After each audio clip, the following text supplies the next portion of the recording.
नमोस्तु स्वामी, नमोस्तु स्वामी, नमोस्तु स्वामी। एवं इन सभी का मैं गुणायतन श्री सेवायतन परिवार की ओर से हार्दिक अभिनंदन करता हूँ। महाराज श्री के चरणों में कोटि से वंदन करते हुए प्रथम प्रश्न के लिए अंतिम जैन अंजड़ जिला बड़वानी से नमोस्तु निवेदित करते हुए कहना चाह रहे महाराज श्री, आजकल के बच्चों को धर्म सिखाना कितना जरूरी है, क्योंकि यह भी संभव है कि यदि उन्हें धर्म नहीं सिखाया गया तो उतने ही समय में उन्हें अधर्म सीखने में कामयाब हो जाएंगे कोई ना कोई। तो महाराज श्री, अधर्म सीखने में और ग्रहण करने में ज्यादा समय नहीं लगता है, तो महाराज श्री हम उनको धर्म कैसे सिखाएं, कृपया समाधान करें। देखिए, बात बिल्कुल सही है। आज के समय में धर्म सिखाना बहुत ज़्यादा जरूरी है, क्योंकि आज के समय में अधर्म के निमित्त ज़्यादा थे और अधर्म के प्रति हमारी स्वाभाविक रुचि होती है। उस रुचि के परिणाम स्वरूप लोग स्वाभाविक रूप से अधर्म की ओर आकृष्ट होते हैं। हमें ऐसे मौके में धर्म के साथ जुड़े रहने की कोशिश करनी चाहिए और धर्म को सीखने की अपनी प्राथमिकता होनी चाहिए। हम अपने आप को अधर्म से बचाएंगे और अधर्म से बचाने के लिए धर्म की महिमा का बोध उन्हें कराना चाहिए। पाप से भय और संवेदनशीलता, यदि दो बातें मनुष्य के हृदय में प्रकट हो जाए तो वह धर्म को बहुत आसानी से सीख सकता है। महाराज श्री अरहंत जैन पायल जी, हितंकर जी जैन प्रेमी परिवार कटनी से नमोस्तु निवेदित करते हुए कह रहे हैं कि माता पिता से संस्कार मिले, शिक्षक से शिक्षा, गुरु ने धर्म पे चलना सिखाया, सबने अपना अपना कर्तव्य बखूब निभाया। तो महाराज श्री हमारा अपने माता पिता, शिक्षक और गुरु के प्रति क्या कर्तव्य है, कृपया मार्गदर्शन दीजिए। बहुत अच्छी बात है। सबसे पहली बात तो ये है कि बहुत कम लोग हैं जो इनके उपकारों का स्मरण करते हैं। हमें इनका उपकार हमारे जीवन के निर्माण में इनका महत्वपूर्ण स्थान है, इसका एहसास होना चाहिए। दूसरे शब्दों में मैं कहूँ तो इनका हम पर बहुत बड़ा कर्ज है, इसका हर पल आभास होना चाहिए। और चूँकि इनका हम पर बड़ा कर्ज है, तो उस कर्ज को निभाना हमारा फर्ज है, ये आभास होना चाहिए। हर पल उनके प्रति कृतज्ञता का भाव हो तो आप उनके उपकारों को पूरी तरह से चुकाने में समर्थ हो सकते हैं।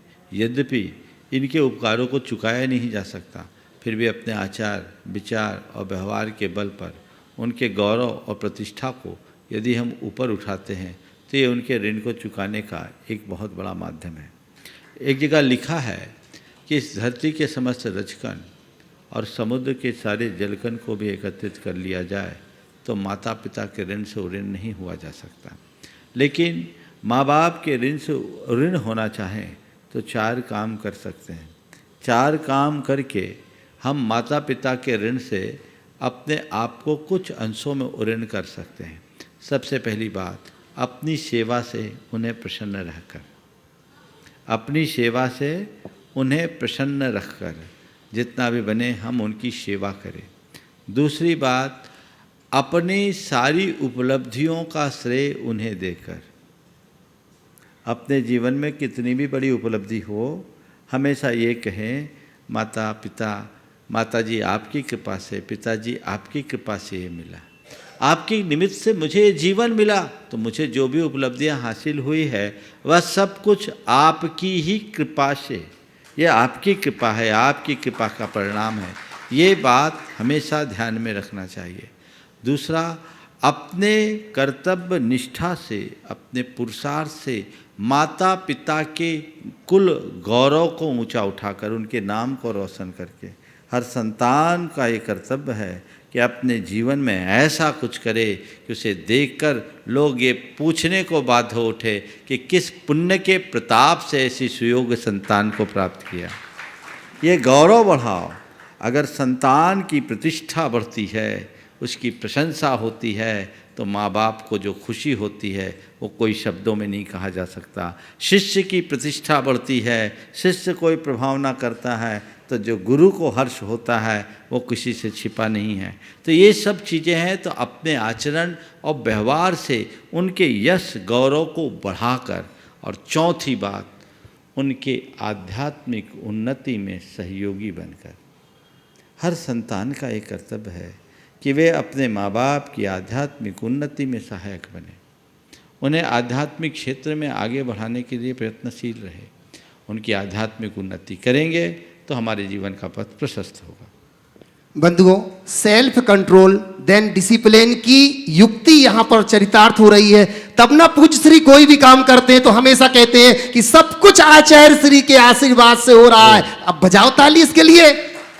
बंधुओं, प्रमोद कुमार जैन, महावीर नगर, दुर्गापुरा, जयपुर से आपके चरणों में वंदन करती हुई कहना चाहते महाराज श्री कि पता नहीं मनुष्य को अपनी पद प्रतिष्ठा और अपने आप पर किस बात का नाज है, जबकि आखिरी समय वह दूसरों के कंधों पर शमशान तक जाता है और जला दिया जाता है। कृपया समाधान कीजिए। बहुत अच्छी बात कही। किस चीज़ का नाज है? आखिरी समय में तो दूसरों के कंधों पर जाना पड़ता है और जला दिया जाता है। जो मनुष्य इस बात का एहसास करे उसे किसी चीज़ का नाज ही ना हो, लेकिन क्या करे, लोग इस बात का कभी एहसास नहीं कर पाते, आभास नहीं कर पाते। बहुत अच्छी पंक्तियां हैं किसी की, सिवाय नाम के बाकी असर निशा से न थे, जमी से दब गए झुकते जो आसमां से न थे। एक दिन राख होना है, सब तहस नहस हो जाएगा, सब खाक होगा। इसलिए इस जीवन की सच्चाई को समझो और इन सब अर्थहीन बातों पर नाज करने की अपेक्षा अगर तुम्हारे जीवन में कुछ अच्छे संयोग है, उपलब्धियां हैं, तो उनका सदुपयोग करने का प्रण दो। महाराज श्री प्रवीण सिंघई, गढ़ा कोटा, जिला सागर से नमोस्तु निवेदित करते हुए कह रहे हैं महाराज श्री कि एक ही चीज है जो बहुमत को नहीं मानती और वह है मनुष्य की अंतर आत्मा। तो हे गुरुवर, हम अपनी अंतर आत्मा की आवाज को सुनने की कला कैसे विकसित करें, सूत्र प्रदान कीजिएगा। बहुत अच्छी बात है। अंतरात्मा की आवाज़ में बहुमत की बात नहीं है, वो अंतर्मन की बात है। आपने पूछा अंतरात्मा की आवाज़ को हम कैसे समझें, तो मैं इतना ही कहूँगा, इधर उधर की आवाज़ सुनना बंद कर दो, अंतरात्मा की आवाज़ अपने आप आएगी। हम लोग इधर उधर की बातें सुनने के इतने आदी और अभ्यासी हो गए हैं, उनसे हम इस कदर प्रभावित रहते हैं कि अंतरात्मा का हमें कुछ अता पता ही नहीं चलता, उसका एहसास और आभास भी नहीं होता। अंतरात्मा की आवाज़ को पहचानना है तो अंतर मन में झांक करके देखने की ज़रूरत है और उसके लिए बाहर के शोर से अपने आप को दूर करने की आवश्यकता और अपेक्षा है। जब हम बाहरी शोर से अपने आप को दूर करेंगे तब कहीं जाकर अपनी अंतरात्मा के विषय में हम कुछ सुन सकेंगे, समझ सकेंगे। और उसका एक बड़ा अच्छा उपाय है, एक अभ्यास आप सबको देता हूँ। जो लोग अपने अंतरात्मा की आवाज़ सुनने का अभ्यास करना चाहते हैं वो एक प्रयोग करें, बड़ा अनुभूत प्रयोग है। दोनों कानों में उंगलियां लगाएं, अभी लगाएं।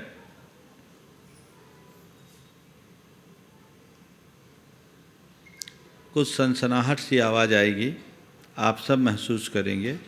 कानों में उंगलियां लगाते ही अंदर सनसनाहट आएगी।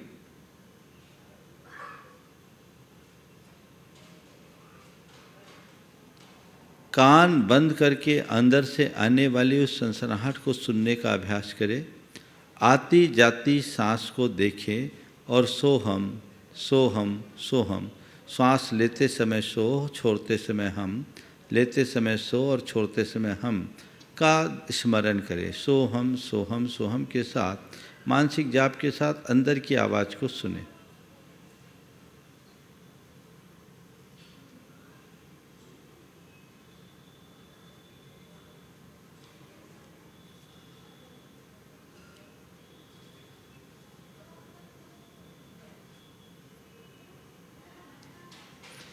ये हमारे मन को बहुत अच्छा रिलैक्सेशन देंगे। इसके बदौलत हम अपने मन को भी शांत कर सकते हैं। ये ध्यान का भी एक अच्छा माध्यम है और मानसिक शांति बहुत अधिक होगी। ऐसा आप प्रयोग कर सकते हैं और ऐसा करने वाले व्यक्ति फिर अपनी बहिर्प्रवृत्ति को नियंत्रित करने में समर्थ हो सकता है। महाराज श्री ये लिख रहे हैं कि आपका अनन्य भक्त प्रकाश पाटनी अजमेर से, गुरुदेव, हर किसी की नज़र में बेगुनाह रहना मुमकिन नहीं है। हम अपने आप से कैसे वादा करें कि खुद की नज़र में बेदाग रहें, कृपया समाधान करें। देखिए, अन्य किसी के नज़रों में आप कितने पाक साफ हो, खुद के नज़रों से न गिरे, हमें इस बात का ख्याल रखना चाहिए। औरों का नज़रिया मेरे प्रति पक्षपातपूर्ण भी हो सकता है, लेकिन खुद का खुद के प्रति जो नज़रिया होता है उसमें पक्षपात नहीं होती। हमें देखना चाहिए और वही व्यक्ति खुद के नज़रों में खरा हो सकता है जो खुद के प्रति ईमानदार हो। दूसरों के आँखों में धूल झोंकना बड़ा सरल है, पर खुद को धोखा देना बहुत कठिन काम है। जो व्यक्ति जान के भी ऐसा करता है उससे बड़ा अभागा और कोई नहीं। स्वयं के प्रति ईमानदार बने, खुद को खुद के नज़रों से बचाने की कोशिश करें, गिराने से बचने की कोशिश करें। यदि ये पुरुषार्थ हम निरंतर करते रहेंगे तो वो हमारे जीवन की एक बड़ी उपलब्धि बन सकती है। महाराज श्री राजेश जैन RI जय विद्या परिवार गोपालगंज सागर से नमोस्तु निवेदित करती हुई कह रहे हैं कि गुरुवर बहुत आसान है दूसरों के गुनाहों को उजागर करना, इससे भी आसान है अपने अवगुणों पर पर्दा डालना, इससे भी आसान है अपने अवगुणों पर पर्दा डालना, और इससे भी आसान है यह कह देना कि जमाना खराब है। तो गुरुवर मनुष्य की यह प्रवृत्ति अपने आप को इतना बड़ा धोखा देने जैसी है, इससे उबरने का क्या उपाय है गुरुवर? बहुत अच्छी बात कही। बहुत आसान है दूसरों के दोषों को उजागर करना, बड़ा सरल है अपने अवगुणों पर पर्दा डालना, और ये भी बहुत सरल है कि यह कहना कि ज़माना खराब है। ये मनुष्य की प्रवृत्ति बन गई है जो एक प्रकार की आत्मवंचना है। हमें इस आत्मवंचना से बचना चाहिए। हम दूसरों के ऊपर धूल फेंक कर स्वयं को सलामत नहीं बना सकते, कहीं न कहीं से वो कण हमारे साथ आएंगे। हमें अपनी सफाई की तरफ ध्यान देना चाहिए, खुद के प्रति जागरूकता रखने की कोशिश करनी चाहिए। यदि हम खुद के प्रति जागरूक होंगे, अपनी सफाई रखेंगे, तभी हम अपने जीवन को कुछ अच्छा बना सकेंगे। इसके अतिरिक्त हमारे पास कोई दूसरा रास्ता नहीं है।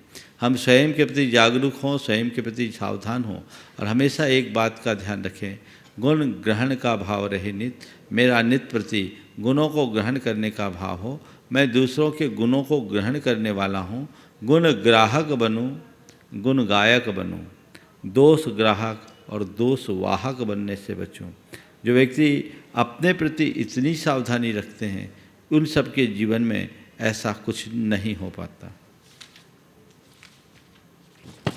महाराज श्री बहुत बड़ी समस्या है इनकी।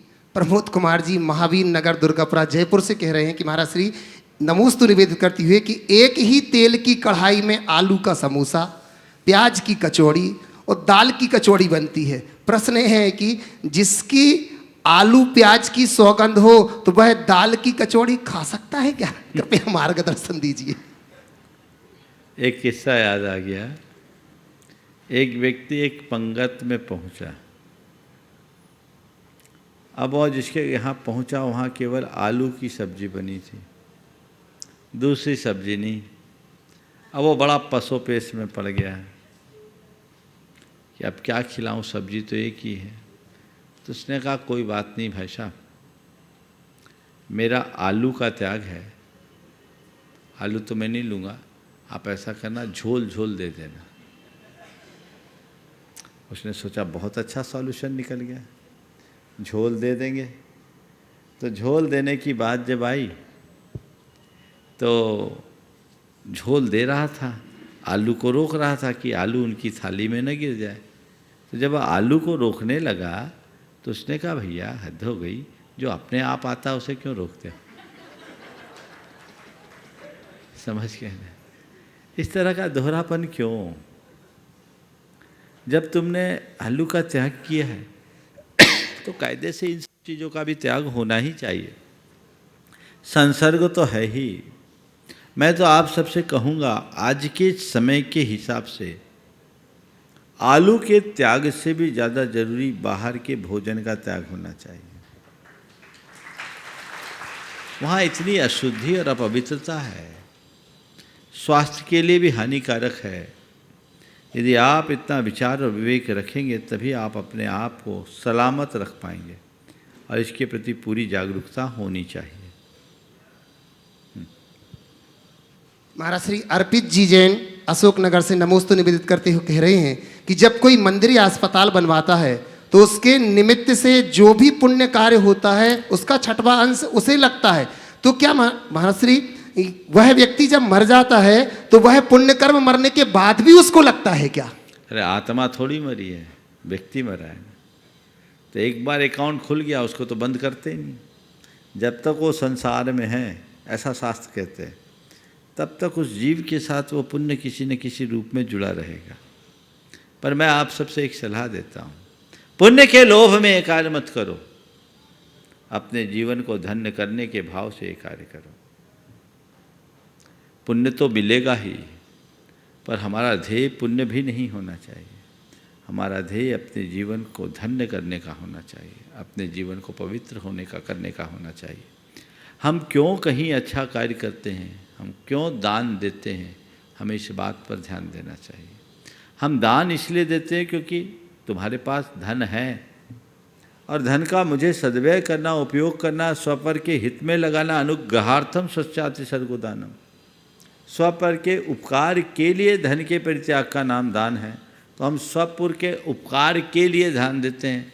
तो जब मेरे पास है तो मैं दान कर रहा हूँ, दान करूँगा तो अच्छा कार्य होगा, अच्छा कार्य करेंगे तो उससे लोगों को जो लाभ मिलेगा उसमें मेरी हिस्सेदारी होगी, वो तो अकाउंट खुल गया। पर मैं आप सबसे ये कह रहा हूँ, उस हिस्सेदारी के लोभ में दान मत करो, ये से अपना कर्तव्य मान करके दान करो तो तुम्हारा पुण्य बहुगुणित फलेगा। लोभ से प्रेरित होकर पुण्य के लोभ में किया गया दान और स्वयं को कृतार्थ करने के भाव से किए गए दान में जमीन आसमान का अंतर है। तो आप पुण्य के लोभ में दान मत करो, खुद को कृतार्थ करने के भाव से दान करो, जिससे अपने जीवन को धन्य बनाया जा सके, अपने जीवन को सार्थक किया जा सके। ये पुरुषार्थ होना चाहिए कि नहीं, आज मेरा द्रव्य है, इसे लगाऊं और फिर एक बात और, जो मार्ग मुझे मिला वो मार्ग औरों को भी मिले। तो धर्म की प्रभावना जिनके निमित्त से हो, लोगों का रास्ता प्रशस्त हो, हर व्यक्ति को सम्यक की राह मिले, हर व्यक्ति देव गुरु धर्म की सेवा कर सके, हर व्यक्ति के अंदर दया करुणा का भाव फल सके, ये भाव भरकर जब हम कोई अच्छा कार्य करते हैं तो उसका परिणाम निसंदेह रूप से अच्छा आता है। महाराज श्री अशोक कुमार गांधी सूरत वाले अहमदाबाद से नमोस्तु निवेदित करते हुए कह रहे हैं कि कहा गया है कि पैसा जरूर कमाएं, लेकिन साथ साथ दुआओं को भी कमाना चाहिए, क्योंकि दुआएं जिंदगी के उस मोड़ पर काम आती हैं जहां पैसा काम करना बंद कर देता है। वो अनुभव हमने कोरोना काल में देख लिया। महाराज श्री, मेरी जिज्ञासा यह है कि दुआओं को कमाने के 4 सरल उपाय बताएं जिससे कि हम अपना जीवन धन्य कर सकें। बहुत अच्छी बात कही है, पैसा जरूर कमाओ पर उसके साथ दुआओं को भी कमाओ, और इस पर लोगों को बहुत ध्यान देना चाहिए। एक सज्जन एक दिन अपने बेटे को एक सीख दे रहे थे। बेटे ने अपना कारोबार शुरू किया और उसका कारोबार बहुत तेज़ी से चला, लेकिन उन्होंने अपने बेटे से कहा, बेटा हम लोग व्यापार कर रहे हैं और हमारे व्यापार के कुछ उसूल भी हैं, लेकिन व्यापार के क्रम में मैं तुझसे एक सलाह देता हूँ कि तू एक काम कर, किसी भी ग्राहक से कोई भी सामान दे तो उससे संतुष्टि ले। तेरे यहाँ से ग्राहक संतुष्ट होकर के जाए, ये प्रयास कर। किसी भी ग्राहक, कोई भी ग्राहक तेरे यहाँ आए तो इतना संतुष्ट होकर, खुश होकर जाए, जो कहे कि बहुत अच्छा आदमी है, बहुत अच्छा माल देता है, इसका बिहेवियर अच्छा है, इसका रेट भी अच्छा है। तो थोड़े पैसे के लोभ में ये मत करना कि लोग तेरे यहाँ से जाने के बाद कहे ये तो लूटता है, ये आदमी चीटिंग करता है। ध्यान रखना, अगर तू पहले रास्ते से चलेगा तो हो सकता है पैसा कम कमाए, पर तेरी गुडविल ऐसी होगी कि पीढ़ियां ना भोग पाए। लेकिन दूसरे रास्ते से अगर तू चलेगा तो तू पैसा भले कमा लेगा, लेकिन तेरी गुडविल नहीं होगी और लोगों की बद्दुआएं उस पैसे को फलने भी नहीं देगी। आज बहुत कम लोग हैं जो ऐसा सोचते हैं, लेकिन ये सलाह मैं आप सबको देता हूँ, दुकानदारी में ऐसा ही भाव होना चाहिए। आजकल तो एकदम लूट खसोट की प्रवृत्ति बन गई है, चाहे जिसके बाल बना दो, नहीं। पैसा कमाने के लिए आपने अपना व्यवसाय शुरू किया, इसमें कोई संशय नहीं, लेकिन पैसा कमाने के साथ साथ उसके प्रयोजन पर भी हमें ध्यान देना चाहिए, ताकि इस तरह का कोई कार्य न हो और हम किसी भी प्रकार की गड़बड़ी से अपने आप को बचा सकें। महाराज श्री अजित जी वरादिया रतलाम से नमोस्तु निवेदित करते हुए कह रहे हैं कि महाराज श्री, कम दिखाई देना, कम सुनाई देना, सफ़ेद बाल आना, यह व्यक्ति की प्रकृति मोह माया त्यागने, धर्म ध्यान करने का संकेत है। क्या इसी तरह संतानों का माता पिता के साथ गलत अपमानजनक व्यवहार करना भी प्रकृति का कोई नोटिस या संकेत है क्या? महाराज श्री कृपया समाधान करें। कम दिखाई देना, कम सुनाई पड़ना और बालों का पक जाना निश्चित हमारे लिए घंटियां हैं। आगे के प्रयाण की। ये एक संकेत है, भैया सावधान हो जाओ, अब जाने की बारी आ गई। ये प्राकृतिक संकेत है, इसमें कोई संशय नहीं। पर वृद्धावस्था के समय में बच्चों की उपेक्षा और तिरस्कारपूर्ण व्यवहार, उनकी ओर से अवमानना और अवज्ञा की प्रवृत्तियाँ, आपने पूछा क्या ये भी प्राकृतिक संकेत है? मैं कहूँगा ये प्राकृतिक संकेत नहीं, ये विकृति है। जिन्हें अपने माता पिता के प्रति पूरे जीवन पर्यंत कृतज्ञ होना चाहिए, वे यदि अपने माँ बाप के प्रति इस तरह का उपेक्षापूर्ण व्यवहार करते हैं तो वो कतई उचित नहीं कहा जा सकता। हमें उससे पूरी तरह बच करके ही रहना चाहिए। पर ये विकृति है। लेकिन मैं इसे भी एक दूसरे अर्थ में लेता हूँ कि इस दशा को देखकर हर बड़े व्यक्ति को अपने जीवन का क्रम कुछ ऐसा बनाना चाहिए कि संतान हमारी उपेक्षा या तिरस्कार करे, उससे पहले मैं अपने रास्ते को पकड़ लूँ और अपना कल्याण कर लूँ। एक बात मैं आप सबसे कहता हूँ, बहुत ध्यान से सुनना। 24 तीर्थंकरों में 19 तीर्थंकरों ने गृहस्थी बसाई, बाल बच्चे हुए, पोता पोतियां भी हुई। उसके बाद उन्होंने दीक्षा ली। ये तो काल का दुष्प्रभाव था कि काल का दुष्प्रभाव है कि 5 तीर्थंकर बाल ब्रह्मचारी हो गए। बाल योगी होना ये विशेषता नहीं है, ये दुष्प्रभाव है। हम पुराणों को पढ़ते हैं तो पुराणों में मिलता है कि पुराने समय में लोग अपना गृहस्थी बसाते थे, संतान सुयोग्य होती थी, उनको अपना दायित्व सौंपते थे और कल्याण के रास्ते में निकल जाते थे। हमने इतना तक पढ़ा है कि माँ के पेट में पल रहे शिशु का राज तिलक करके भी दीक्षा लिया है कीर्तिधर मुनिराज ने, सुकौशल मुनि के पिता ने, और वो दीक्षित होकर के उस रास्ते पे निकले। तो आज भी मैं आप सबसे कहूँगा कि तुम चाहते हो कि मेरा अंत अच्छा हो और मेरी दुर्गति ना हो, तो वृद्धावस्था के दहलीज पे आने से पहले धर्म का दामन पकड़ लो, संयम के रास्ते को अंगीकार कर लो, घर छोड़कर आत्मोद्धार के मार्ग में रख लो, फिर संतान तुम्हारी उपेक्षा नहीं पूजा करेगी। अपने जीवन में संयम का भाव जगाओ।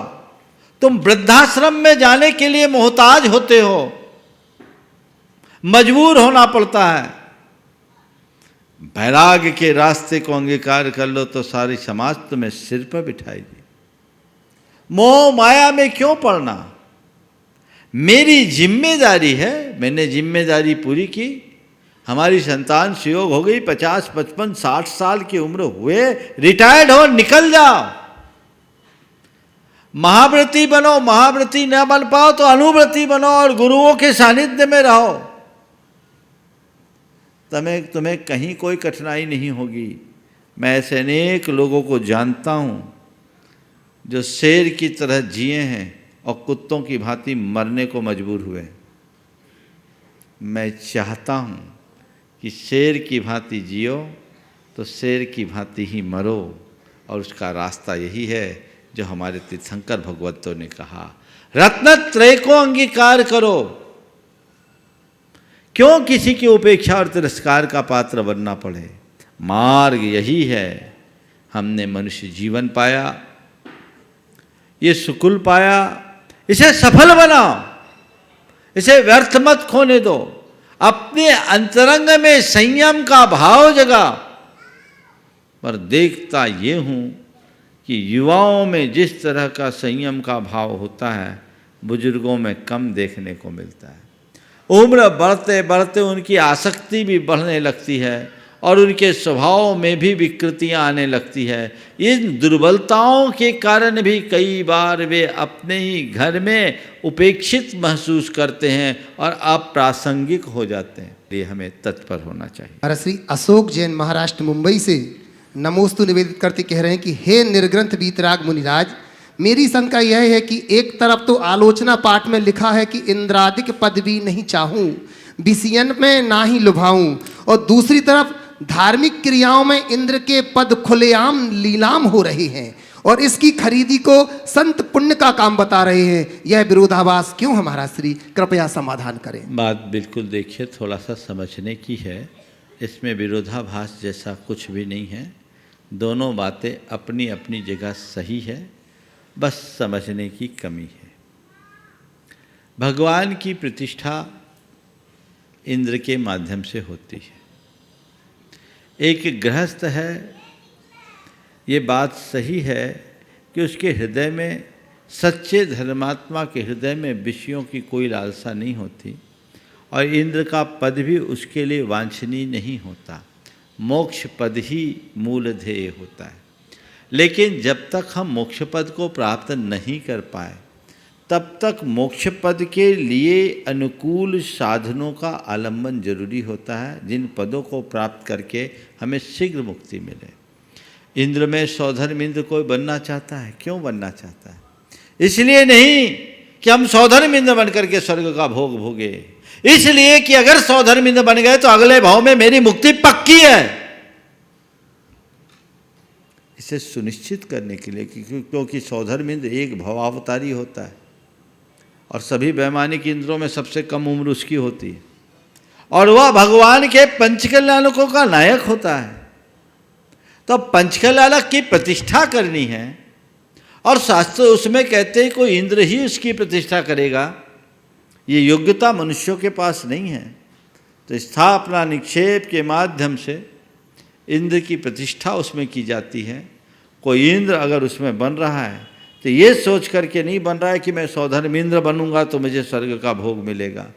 वो ये सोच रहा है कि मैं मनुष्य जन्म को सार्थक कर रहा हूँ, इस प्रकार इंद्र बनकर भगवान की प्रतिष्ठा का सौभाग्य पाने के लिए। दो दृष्टियाँ हैं, एक इंद्र पद पाकर के स्वर्ग का भोग भोगने की और एक इंद्र बनकर भगवान की प्रतिष्ठा कर अपने जीवन को कृतार्थ करने की। अगर पहली दृष्टि है तो मैं उसे सही नहीं कहूँगा, लेकिन दूसरी दृष्टि कभी गलत नहीं है और हमें यही दृष्टि रखनी चाहिए। यहाँ पद की कोई नीलामी नहीं है।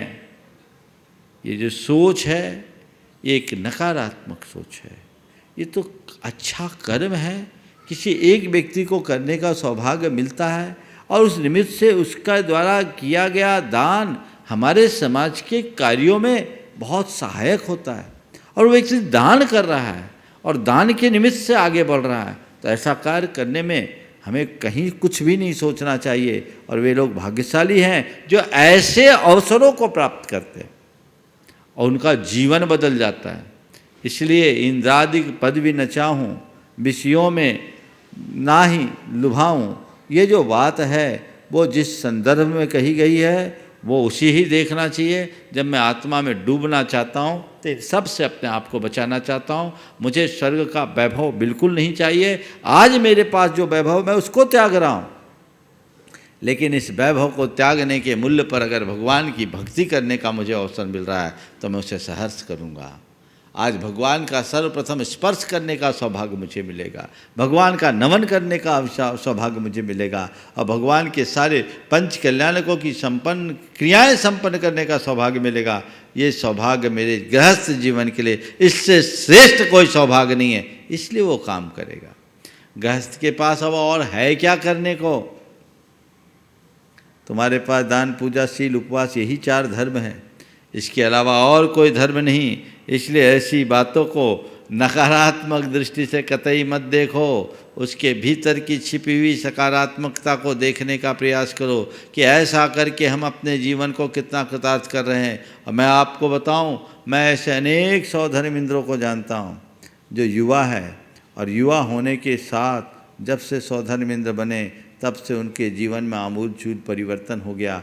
आज 25-25, 28-28, 32-32 साल के युवा, 35 साल के युवा सौधर्मिंद बने और उनके जीवन में जबरदस्त सकारात्मक बदलाव आया। त्याग संयम के वे प्रतिमूर्ति बन गए हैं। ऐसे लोग जो रात्रि में चारों प्रकार के आहार के भी परित्यागी हो गए। एक दंपति तो यहाँ बैठे हैं, सौधर्मिंद बने, इस उम्र में बन गए, बनने का सौभाग्य इनको मिला और आज अभी मीठे तक का त्याग किए बैठे। तो ये आदर्श है ना। तो ऐसा सोच रखना चाहिए। धर्म के प्रति निष्ठा बढ़ती है, जीवन में संयम आता है, चरित्र उज्ज्वल बनता है और जीवन ऊंचा उठता है। ये तो केवल निमित्त है, क्योंकि भगवान की भक्ति से जीवन में सकारात्मक बदलाव जरूर आता है।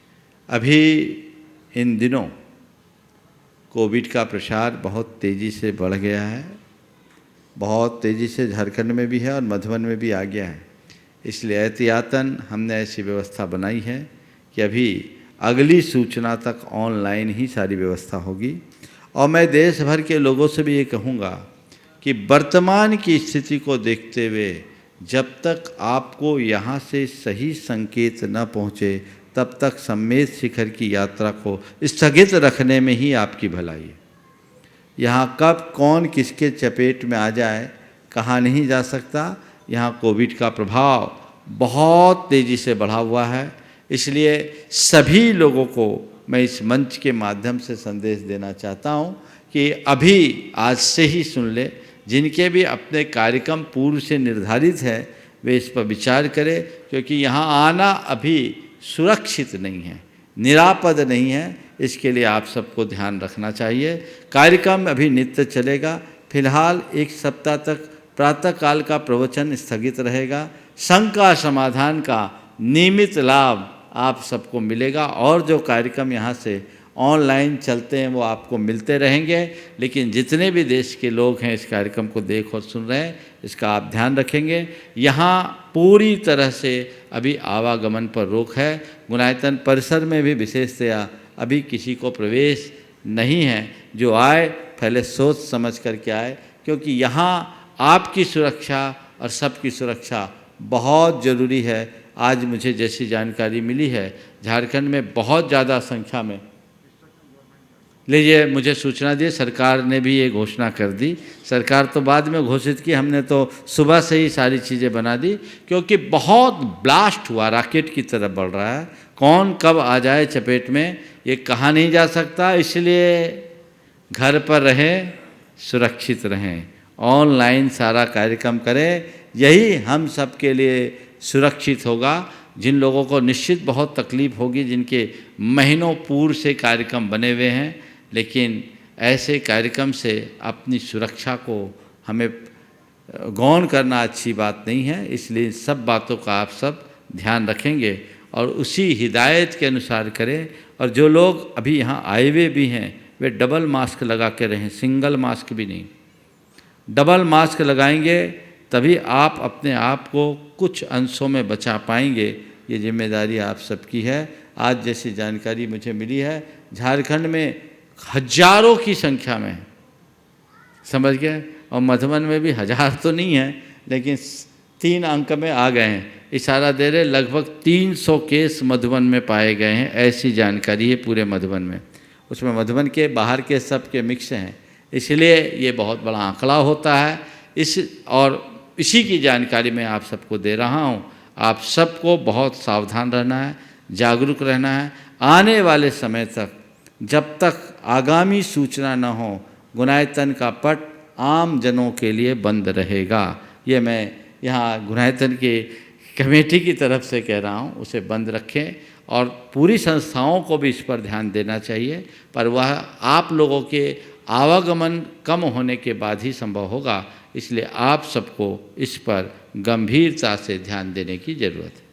महाराज श्री नमोस्तु निवेदित करते हुए प्रमोद जी कह रहे हैं कि कोई भी आदमी अपने मकान या दुकान की सफाई के लिए नौकर रख लेता है, लेकिन तिजोरी की चौकीदारी वह स्वयं अपना सुख चैन खो करके करता है। प्रश्न यह है कि हम ऐसा क्या करें कि हमें हमारी तिजोरी की चौकीदारी हमको ना करनी पड़े। कृपया मार्गदर्शन दीजिए। ये तिजोरी की चौकीदारी कौन करता है? जो तिजोरी रखता है। तिजोरी रखो ही नहीं तो चौकीदारी करने की ज़रूरत नहीं। यही तो हमारे अंदर की मोह माया है। आप जितने निर्भर होंगे आपकी जीवन में उतना ही आनंद होगा। जितना संग्रह उतना दुख, और जितनी अनासक्ति उतना सुख। हम संग्रह से अपने आप को बचाएं, अनासक्ति के रास्ते को अंगीकार करें, जिससे हम अपने जीवन को बेहतरी से आगे बढ़ा सकें। मंजू राकेश पाटनी अजमेर से नमोस्तु निवेदित करती हुई कह रहे हैं महाराज श्री कि गुरुदेव, शिक्षा में अंगूठा के निशान से हस्ताक्षर तक, शिक्षा हमें अंगूठे के निशान से हस्ताक्षर तक ले आई, और टेक्नोलॉजी हमें हस्ताक्षर से पुनः अंगूठे के निशान पर ले आई।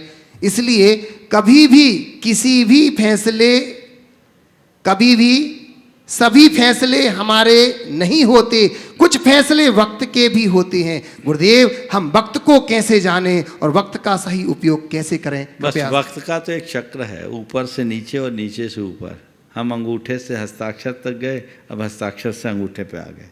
ये एक बहुत बड़ा संकेत है ना। तो ये संकेत को हम समझे। हर व्यक्ति के दिन एक समान नहीं होते, बदलता रहता है। हम ऊपर से नीचे, नीचे से ऊपर चलते रहते हैं। और इस सच्चाई को जो समझता है वो कभी इन बातों का अभिमान नहीं करता। एक आदमी एक होटल में गया, वो शराब पिए हुआ था, पानी मंगाया, सामने वाले ने गिलास भर पानी ला के दिया। उसने पूछा, गिलास पानी कहाँ है? बोला गिलास में। बोला गिलास कहाँ है? बोले टेबल में। बोले टेबल कहाँ है? बोले होटल में। बोले होटल कहाँ है? बोले मुंबई में। होटल कहाँ है? बोले मुंबई में। बोले मुंबई कहाँ? बोले भारत में। बोले भारत कहाँ? बोले एशिया में। बोले एशिया कहाँ? बोले पानी में। बोले पानी कहाँ है? बोले गिलास में। समझ गए? तो वो एक चक्र है। गिलास का पानी अंततः गिलास में आएगा। हम जैसे चलते हैं वैसे ही उतरते हैं। ये सृष्टि का क्रम है। इसलिए मैथिली शरण गुप्त की ये पंक्तियाँ आज के संदर्भ में बड़ी प्रेरक प्रतीत होती हैं। जो आज एक अनाथ है, नरनाथ कल होता वही। जो आज उत्सव मग्न है, कल शोक कर रोता वही। जो अनाथ है वो कल नरनाथ होगा। जो आज उत्सव में मग्न है वो कल उसे शोक मग्न होना पड़ सकता है। कोई पता नहीं कब किसके जीवन में क्या हो जाए, कब किसकी लॉटरी खुले और कब किसकी लुटिया डूब जाए। फटेहाल भी माला माल हो जाता है और माला माल दिखने वाला व्यक्ति भी कब कंगाल हो जाए, कहा नहीं जा सकता। इसलिए किसी का अभिमान मत करो, जीवन की सच्चाई को देखकर समझकर चलो। महाराज जी, नितिन जैन बिनौली बागपत से नमोस्तु निवेदित करती हुई कह रहे हैं, महाराज श्री, सब कहते हैं कि जब आचार्य विद्यासागर जी एवं उनका पूरा संघ आहार के लिए जाते हैं तो इस दृश्य को देख कर के मन में ऐसा विशेष ही प्रकार से आनंद की अनुभूति होती है और मन में ये विचार आता है कि इससे ज़्यादा आनंद तो शायद चौथे काल में भी ऐसे दृश्य को देख कर के नहीं आता होगा। तो महाराज श्री, ऐसा सोचना कहाँ तक सही है? कृपया समाधान कीजिएगा। मुझे नहीं मालूम, देखने वाले को क्या अनुभव होता है मुझे नहीं मालूम, क्योंकि वो अनुभव मेरा है नहीं, मैंने ज़्यादा देखा नहीं। मैंने तो लिया है। लेने वाले का आनंद पूछो तो मैं बता सकता हूँ। क्या बोल रहा हूँ? मेरी बात समझ रहे मैं कहाँ ले जा रहा हूँ? आहार देखने में जो आनंद है वो 1 घंटे का है, और जो आहार लेता है उसके जीवन में जो आनंद है पूरे जीवन का है। देने वाला बड़ा कि लेने वाला बड़ा, ये बताओ। हाँ, क्या कौन बड़ा है? लेने वाला। लेकिन हाँ, जो 2, 4, 10 बार आहार देख लेता है ना, उसके अंदर ऐसा परिवर्तन आता है कि कल वो आहार लेने वालों की लाइन में भी लगने के लायक हो जाता है। बंधुओं, ये बात बिल्कुल सही है। जिस संदर्भ में सवाल किया गया है मैं वहाँ आता हूँ। आहार दान की घड़ियाँ गृहस्थ जनों के जीवन की श्रेष्ठतम घड़ियों में एक होती है, और वह अपने आप को कृतार्थ करने जैसा अनुभव होता है। आचार्य समंतभद्र महाराज ने लिखा है, गृह कर्म नापि निचतम कर्म विमाष्टि खलु ग्रह विमुक्ताना अतिथि नाम प्रतिपूजा रुधिरमलम धावते बारी। दिन भर के घर गृहस्थी के संचित पाप एक सतपात्र को आहार देने से ठीक वैसे साफ हो जाते हैं जैसे कि किसी के शरीर में कहीं कोई रक्त की धार हो और उसे हम पानी की बूंद डालते हैं, पानी की धार डालते हैं तो साफ हो जाता है। फिर आचार्य महाराज की बात, संघ की बात, इतना बड़ा संघ और अभी तो कुंडलपुर में महाकुंभ जैसा है। वो एक अलग वातावरण, एक के बाद एक मुनिराज, आयरिकाएँ और अन्य साधु निकलते हैं और सैकड़ों लोग आहार देने के लिए अपनी भाव भक्ति को प्रदर्शित करते हैं। ये दृश्य निश्चित हर व्यक्ति को गदगद करता है। ये धर्म प्रभावना का एक बड़ा माध्यम है, निमित्त है। तो जो लोग भी ऐसे अवसरों का लाभ लेते हैं निश्चित वे भाग्यशाली हैं। महाराज श्री रानी जैन कटनी से नमोस्तु निवेदित करती हुई कह रही हैं कि आज की आधुनिक दुनिया में जो व्यक्ति बड़े शहर में बड़ा काम कर रहा है उसकी केवल प्रशंसा की जाती है, लेकिन जो लोग छोटे शहर में बसना चुनते हैं और काम को जीवन की बजाय जीवन का हिस्सा मानते हैं उनकी प्रशंसा नहीं की जाती, उन्हें नीची नज़र से देखा जाता है, क्योंकि लोग कहते हैं कि उन्हें अपने कैरियर की परवाह नहीं है। तो महाराज श्री, क्या ऐसा सही है? देखिए, कैरियर के अर्थ को थोड़ा समझिए। एक तो कैरियर है जो जीवन के संबंध में है और एक दूसरा कैरियर है जो सामान ढोता है। समझ गए? मैं आप सबसे कहता हूँ, कैरियर की बात करते करते कहीं ये न देखो कि तुम्हारा जीवन ही एक कैरियर बन जाए। अपने कैरियर की आप बात सोचते हैं। कैरियर का अर्थ केवल पैसा कमाना नहीं है। कैरियर बनाने का मकसद अगर पैसा कमाना मात्र है तो फिर नोट छापने की मशीन भर करके रहना होगा। नहीं, अगर मुझसे पूछो तो जीवन का जो व्यापक कैरियर है वो क्या है, तो वह यही है कि हम अपने जीवन में धन संपन्नता के साथ प्रसन्नता, शांति और सुकून का भी अनुभव कर सकें। एक बात सदैव सबको ध्यान में रखना चाहिए कि जीने के लिए व्यापार है, व्यापार के लिए जीवन नहीं। जीवन के लिए व्यापार है, व्यापार के लिए जीवन नहीं। महानगरों में जिस तरह की आपाधापी की ज़िंदगी आज लोग जी रहे हैं, उनकी कहानी बड़ी विचित्र बनी हुई है। हमें ऐसी विचित्र कहानी से बचकर रहना चाहिए। और दूर के ढोल सुहावने दिखते हैं जो महानगरों में जीवन जी रहे हैं, थोड़ा उनके निकट जा कर के देखो। लोग भले उनके प्रशंसा करते हैं, लेकिन उस व्यक्ति के हृदय की वेदना सुनोगे तो लगेगा कि मैं यहीं ठीक हूँ। मैं आपसे सबसे यही कहूँगा, सवाल बड़ा और छोटा काम का नहीं है, सवाल बड़ी और छोटी सोच का है। आपकी सोच कैसी है, आपकी चिंतन की धारा क्या है, आप चीज़ों को किस नज़रिए से देखते हैं, सब कुछ उस पर निर्भर करता है। महाराज श्री हीरा बड़जात्या जी हजारीबाग से नमोस्तु निवेदित करती हुई कह रही हैं कि गीता में लिखा है कि शरीर मर जाता है लेकिन आत्मा जीवित रहती है, मगर आज की हकीकत यह है कि शरीर जिंदा है पर आत्माएं मर चुकी हैं। तो महाराज श्री, हम अपनी आत्मा को जीवित किस प्रकार रखें? अपनी 4 बातें बता करके कृपया समाधान करें। शरीर जिंदा है, आत्मा मर चुकी है। बहुत अच्छी बात आपने की।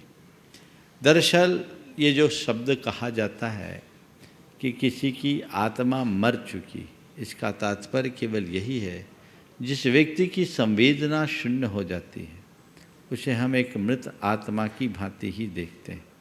जैसे वो जीवित है पर जिंदा रहने जैसा उसके अंदर कुछ नहीं है। मैं आप सबसे ये कहूँगा, अपनी आत्मा को जीवित महसूस करना चाहते हैं तो 4 बातों को आप हमेशा अपने अंतरंग में घटित करने की कोशिश करें। सबसे पहले अपनी संवेदना को परखते रहें। अगर आपकी संवेदनाएं जीवित है तो समझना आप जिंदा हो, नहीं तो जीते जी मुर्दा हो।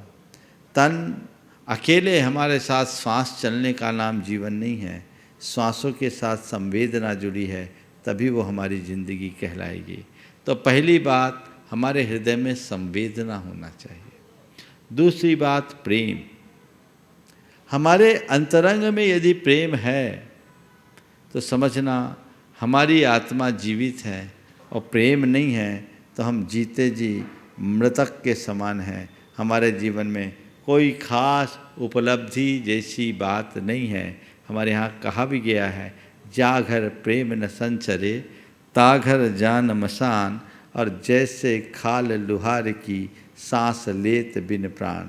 लुहार के यहाँ जो मशक होती है चमड़े की, जिसके माध्यम से वो धौंकनी चलाते हैं, वो ऐसा लगता है जैसे पंपिंग हो रही है। तो जैसे तुम्हारे हृदय की धड़कन है वैसे उसका आकार भी कुछ उससे मिलता जुलता है, लेकिन वो प्राणहीन है। प्रेम मनुष्य के जीवन का अंतरंग है, वो प्राण तत्व है, वो हमारे जीवन में होनी चाहिए। अगर ये है तो हम जीते जी अपने जीवन को आगे बढ़ा रहे हैं, अन्यथा हमारा जीवन शून्य है, उस जीवन का कोई अर्थ नहीं है। तीसरी बात, श्रद्धा। धर्म की श्रद्धा यदि हमारे अंतरंग में है तो समझना हमने अपने जीवन का कोई सार पाया, अन्यथा हमारा जीवन बेकार हो गया। वो तो अज्ञानता के साथ अभिशप्त होकर के जिया है। जीना न जीना ये सब एक अर्थ में है। और चौथी बात है कर्तव्य निष्ठा। अगर व्यक्ति कर्तव्य निष्ठ है तो उसके जीने का कोई अर्थ है, अन्यथा सब कुछ व्यर्थ है। तो मैंने आप सबसे कहा, संवेदना, प्रेम, श्रद्धा और कर्तव्य निष्ठा को हमेशा अपने हृदय में जीवंत बनाकर रखे, जिससे अपने पथ को प्रशस्त किया जा सके। महाराज श्री रमेश जी काला, तेलंगाना हैदराबाद से, जैसा लिखा वैसा ही पढ़ रहा हूँ। महाराज श्री, शंका समाधान अधिपति गुरुवर के चरणों में कोटि कोटि नमन। काल क्षेत्र द्रव्य भाव में हमारे कर्म किस तरह बनते हैं? बनते भी हैं और बिगड़ते भी हैं। कभी ऐसा संयोग क्यों बनते हैं कि धर्म से लोगों का विश्वास समाप्त होने लगता है? धर्म के प्रति अगाध श्रद्धा होते हुए भी दृष्टिकोण एकदम बदल जाता है। उस विश्वास को हम वापस कैसे लाएं? कृपया समाधान करें। देखिए, बात सही है। द्रव्य क्षेत्र काल भाव के आश्रय से कर्म का प्रभाव पड़ता है। अनुकूल द्रव्य क्षेत्र काल भाव में हमारी मनस्थिति अलग होती है, और प्रतिकूल द्रव्य क्षेत्र काल भाव में हमारी स्थिति अलग होती है। जैसा एटमॉस्फेयर होता है, कर्म वैसा अपना फल देते हैं, एक बहुत बड़ा सच है। इसलिए इस संदर्भ में कहा जाता है, अगर तुम्हें अपने आप को ऊंचा उठाना है तो कर्म के प्रतिकूल द्रव्य क्षेत्र काल भाव में रहो। माने ऐसे वातावरण से बचो जिसमें कर्म को बल मिलता हो, अपितु ऐसे वातावरण में रहो जिससे तुम्हारी आत्मा को बल मिले। अनुकूल द्रव्य क्षेत्र काल भाव में ही मोक्ष की साधना होगी, प्रतिकूल द्रव्य क्षेत्र काल भाव में नहीं। हम लोग नित्य ये प्रार्थना करते हैं, तद्द्रव्य में तद मुदेतु शुभः सकाल संतन्नताम प्रतपताम शुभः सदेश। संतन्नताम प्रतपताम सततम सकालम भवा भावः सदानुग्रहम तद्द्रव्यमभयमुदेतु सत् शुभः सदेश। संतन्नतां प्रतपतां सततं सकालः भावः सदा भावः सनन्दतु सदा यदनुग्रहेण। मुक्तिम कहाँ फंस गई? रत्नत्रयं प्रतिपति मुमुक्षु वर्गे। एक मुनि नित्य क्या भावना भाता है, हे प्रभु, मुझे हमेशा ऐसे द्रव्य का, ऐसे शुभ देश का, ऐसे काल का और ऐसे भाव का लाभ मिले जिससे मेरा रत्नत्रय फलता रहे। समझ गए? अनुकूल द्रव्य क्षेत्र काल भाव की कामना एक निर्ग्रंथ मुनि के हृदय में भी होती है। इसलिए अनुकूल द्रव्य क्षेत्र काल भाव के प्रति अपनी दृष्टि होनी चाहिए।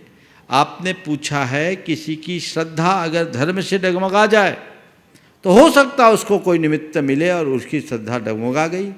बहुतों की डगमगाती, एक निमित्त व्यक्ति को श्रद्धालु बनाता है और एक निमित्त उसको अश्रद्धालु बना देता है। हमें चाहिए कि ऐसे लोगों की जो श्रद्धा डगमगा रही है उसके अनुकूल हम धर्म द्रव्य क्षेत्र काल भाव बना दें तो श्रद्धा स्थिर भी हो जाए।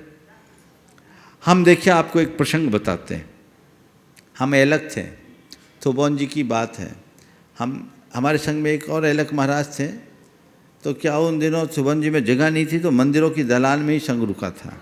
तो एक ही मंदिर के बाहर हम 2 महाराज थे।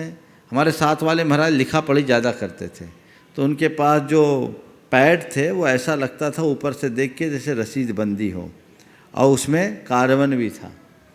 अब भीड़ थी, रविवार का दिन था। महाराज जी अपने सीट पर थे नहीं, मैं वहीं बैठा था। कुछ लोग आए, युवा थे। एक की नज़र पड़ी उस रसीद मैंने उस पैड पर, और उसने कहा अच्छा, तो अब यहाँ भी चंदे का धंधा शुरू हो गया। यहाँ भी चंदे का धंधा शुरू हो गया। उसने बोला, मैंने सुन लिया। सुनने के बाद मैंने धीरे से उसको बुलाया, बोले भाई साहब आइए ना। बोले आपने कुछ चंदा नहीं दिया, कुछ चंदा दीजिए ना। झेपा सकबकाया, कोई बात नहीं, हम साधु लोगों को बहुत रुपयों की ज़रूरत होती है, आपको देना है दे दीजिए। अब उसके मन में थोड़ी कुतूहल जगी, आपको जो करना है कर दीजिए। नहीं, बढ़ा दिया मैंने। अब वो कुतूहल जिज्ञासा के साथ उसको उठाया, खोला, देखा उसमें तो नोट्स लिखे हुए थे। एकदम सकपका गया, बोले महाराज बड़ी गलती हो गई। हमने कहा भैया देख, आज के बाद किसी साधु के चर्या पर तेरे मन में कोई संशय हो तो तुरंत निवारण कर लेना।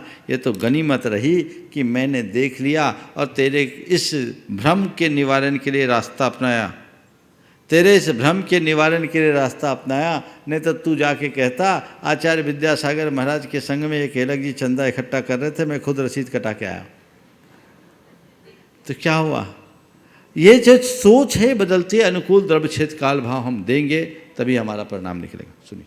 और अब मैं अंतिम प्रश्न के लिए यहाँ पर हमारे बीच में नहीं, ऑनलाइन महाराज श्री सुश्री साक्षी सोनी जयपुर से नमोस्तु निवेदित करती हुई कह रहे हैं, गुरुदेव मेरा प्रश्न यह है कि बड़ी दुर्लभता से हमको हमारे पुण्य उदय से गुरु मिलते हैं, किंतु किन किन कारणों से के वजह से हमारा गुरु से विछोह होता है? गुरु से कभी विछोह ना हो उसके लिए हमें क्या करना चाहिए? गुरु को अपना आदर्श बनाओ, गुरु की श्रद्धा करो, गुरु के इशारे और इंगन को पर चलो, उनके हर उपदेश को अपने जीवन के लिए आदेश मान करके चलो। कभी गुरु के साथ विछोह नहीं होगा। समय आप सबका हो गया, यहीं पर विराम। बोलिए परम पूज्य आचार्य गुरुवर श्री विद्यासागर जी महाराज की।